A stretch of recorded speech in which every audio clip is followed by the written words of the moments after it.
Unspoken gratitude, Shukrani connecting spirit and body. kuunganisha roho na In mwili. every breath you take, Katika kila there is a pumzi chance to show unayochukua, gratitude. kuna nafasi ya kuonyesha Not only shukrani, with words, si kwa maneno but with tu, your heart bali kwa moyo and with your whole body. na mwili wako Unspoken wote. gratitude is the kind you feel Shukrani within. isiyosemwa ni ile unayohisi When you ndani, love, unapopenda, when you grow, unapohisi msukumo wa ndani juu ya jambo when you fulani, remember that every single day na is a unapokumbuka gift. kuwa kila siku ni zawadi. Try it today.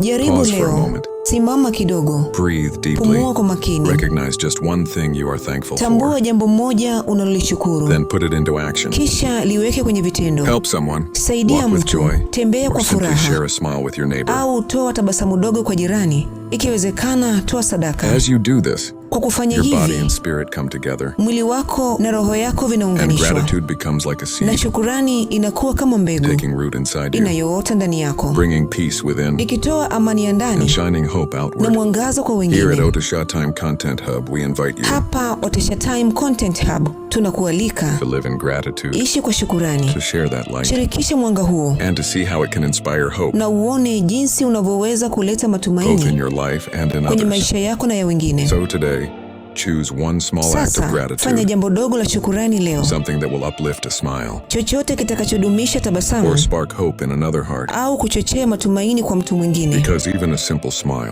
kwa can sababu keep shining tabasamu moja dogo linaweza kuendelea far kuangaza more than you can ever imagine. zaidi ya unavyodhani.